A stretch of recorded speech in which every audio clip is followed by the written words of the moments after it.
ನಮಸ್ಕಾರ ಸ್ನೇಹಿತರೆ, ಮನಿ ಟಾಕ್ಸ್ ಕನ್ನಡದ ಮೊದಲ ಸಂಚಿಕೆಗೆ ನಿಮಗೆಲ್ಲ ಆದರದ ಸ್ವಾಗತ.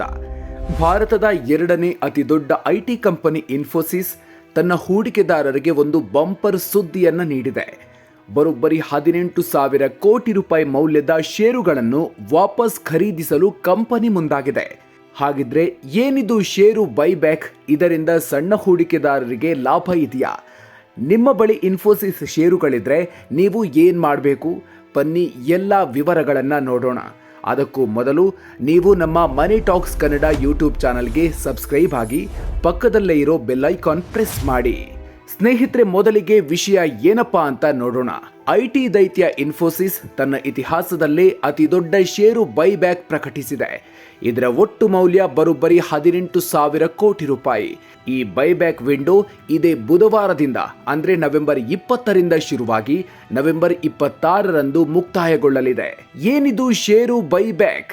ಷೇರು ಬೈಬ್ಯಾಕ್ ಅಂದ್ರೆ ಒಂದು ಕಂಪನಿ ತನ್ನದೇ ಷೇರುಗಳನ್ನ ಚಾಲ್ತಿಯಲ್ಲಿರುವ ಷೇರುದಾರರಿಂದ ಮರಳಿ ಖರೀದಿಸೋದು.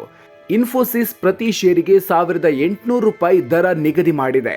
ಈ ಸುದ್ದಿ ಪ್ರಕಟವಾದಾಗ ಇದ್ದ ಷೇರಿನ ಬೆಲೆಗೆ ಹೋಲಿಸಿದ್ರೆ ಇದು ಸುಮಾರು 19% ಪ್ರೀಮಿಯಂ ದರವಾಗಿದೆ.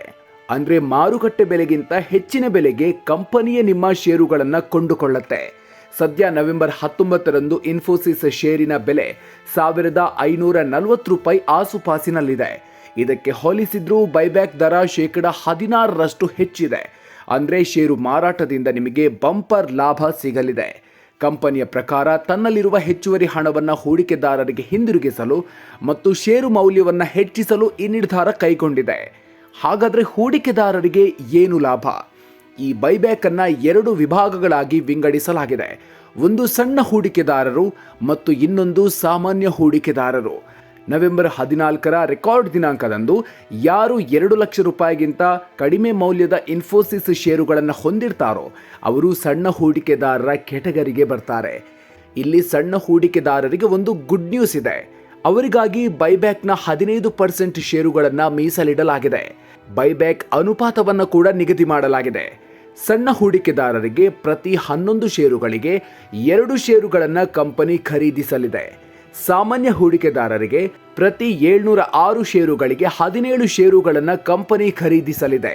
ರಿಟೇಲ್ ಹೂಡಿಕೆದಾರರಿಗೆ ಇದೇ ದೊಡ್ಡ ಪ್ಲಸ್ ಪಾಯಿಂಟ್. ಈ ಬೈಬ್ಯಾಕ್ನಲ್ಲಿ ಇನ್ನೊಂದು ಅತಿ ಮುಖ್ಯವಾದ ವಿಚಾರ ಇದೆ.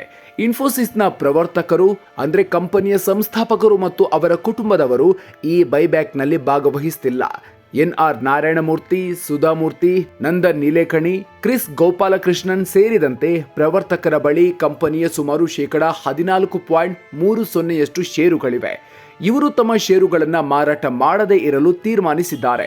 ಇದರಿಂದ ಸಣ್ಣ ಮತ್ತು ಸಾಮಾನ್ಯ ಹೂಡಿಕೆದಾರರ ಷೇರುಗಳನ್ನು ಖರೀದಿಸುವ ಸಾಧ್ಯತೆ ಹೆಚ್ಚಾಗುತ್ತೆ. ಇದು ರಿಟೇಲ್ ಹೂಡಿಕೆದಾರರಿಗೆ ನೇರವಾಗಿ ಲಾಭವನ್ನು ತಂದುಕೊಡಲಿದೆ. ವಿಶ್ಲೇಷಕರ ಪ್ರಕಾರ ಪ್ರವರ್ತಕರು ಬೈಬ್ಯಾಕ್ನಿಂದ ದೂರ ಉಳಿಯೋದು ಕಂಪನಿಯ ಭವಿಷ್ಯದ ಬಗ್ಗೆ ಅವರಿಗಿರುವ ವಿಶ್ವಾಸವನ್ನ ತೋರಿಸುತ್ತೆ. ಷೇರು ಮಾರೋ ಮೊದಲು ತೆರಿಗೆ ವಿಷಯ ಮರಿಬೇಡಿ. ಆದರೆ ಒಂದು ಪ್ರಮುಖ ವಿಷಯವನ್ನ ನೀವು ಗಮನದಲ್ಲಿಡಬೇಕು, ಅದುವೇ ತೆರಿಗೆ. ಅಕ್ಟೋಬರ್ 2024ರ ನಿಯಮದ ಪ್ರಕಾರ ಬೈಬ್ಯಾಕ್ನಿಂದ ಬರುವ ಲಾಭವನ್ನ ಡಿವಿಡೆಂಡ್ ಅಂತ ಪರಿಗಣಿಸಲಾಗುತ್ತೆ ಮತ್ತು ನಿಮ್ಮ ಆದಾಯ ತೆರಿಗೆ ಸ್ಲ್ಯಾಬ್ಗೆ ಅನುಗುಣವಾಗಿ ತೆರಿಗೆ ವಿಧಿಸಲಾಗುತ್ತೆ. ನೀವು ಕಡಿಮೆ ತೆರಿಗೆ ಸ್ಲ್ಯಾಬ್ನಲ್ಲಿ ಇದ್ದರೆ ಅಥವಾ ನಿಮಗೆ ತೆರಿಗೆ ವಿನಾಯಿತಿ ಇದ್ದರೆ ಈ ಬೈಬ್ಯಾಕ್ನಿಂದ ಉತ್ತಮ ಲಾಭ ಪಡೆಯಬಹುದು. ಒಂದು ವೇಳೆ ನೀವು 30% ಅಥವಾ ಅದಕ್ಕಿಂತ ಹೆಚ್ಚಿನ ತೆರಿಗೆ ಸ್ಲ್ಯಾಬ್ನಲ್ಲಿದ್ದರೆ ಬೈಬ್ಯಾಕ್ ಪ್ರೀಮಿಯಂನಿಂದ ಸಿಗುವ ಲಾಭ ತೆರಿಗೆಯಲ್ಲಿ ಕಡಿತಗೊಳ್ಳಬಹುದು. ಅಂಥವರಿಗೆ ಮಾರುಕಟ್ಟೆಯಲ್ಲೇ ಷೇರು ಮಾರಾಟ ಮಾಡೋದು ಹೆಚ್ಚು ಲಾಭದಾಯಕವಾಗಬಹುದು. ಒಟ್ಟಿನಲ್ಲಿ ಇನ್ಫೋಸಿಸ್ನ ಈ ಬೈಬ್ಯಾಕ್ ಸಣ್ಣ ಹೂಡಿಕೆದಾರರಿಗೆ ಒಂದು ಉತ್ತಮ ಅವಕಾಶ. ಆದರೆ ನಿಮ್ಮ ಷೇರುಗಳನ್ನು ಬೈಬ್ಯಾಕ್ಗೆ ನೀಡೋದಿಕ್ಕೂ ಮೊದಲು ನಿಮ್ಮ ತೆರಿಗೆ ಸ್ಲ್ಯಾಬ್ ಮತ್ತು ದೀರ್ಘಕಾಲೀನ ಹೂಡಿಕೆಯ ಗುರಿಗಳನ್ನು ಪರಿಗಣಿಸೋದು ಬಹಳ ಮುಖ್ಯ. ಹಾಗಿದ್ರೆ ಇನ್ಫೋಸಿಸ್ನ ಈ ಬೈಬ್ಯಾಕ್ನಲ್ಲಿ ನೀವು ಭಾಗವಹಿಸ್ತೀರಾ ಇಲ್ವಾ? ನಿಮ್ಮ ಅಭಿಪ್ರಾಯವನ್ನು ಕಾಮೆಂಟ್ ಮಾಡಿ ತಿಳಿಸಿ. ಈ ವಿಡಿಯೋ ಇಷ್ಟ ಆಗಿದ್ರೆ ಲೈಕ್ ಮಾಡಿ, ನಿಮ್ಮ ಐಟಿ ಮತ್ತು ಸ್ಟಾಕ್ ಮಾರ್ಕೆಟ್ ಸ್ನೇಹಿತರ ಜೊತೆಗೆ ಶೇರ್ ಮಾಡಿ. ಮುಂದಿನ ವಿಡಿಯೋದಲ್ಲಿ ಮತ್ತೊಂದು ಪ್ರಮುಖ ಅಪ್ಡೇಟ್ ಜೊತೆಗೆ ಸಿಗೋಣ. ಅಲ್ಲಿವರೆಗೂ ನಮಸ್ಕಾರ.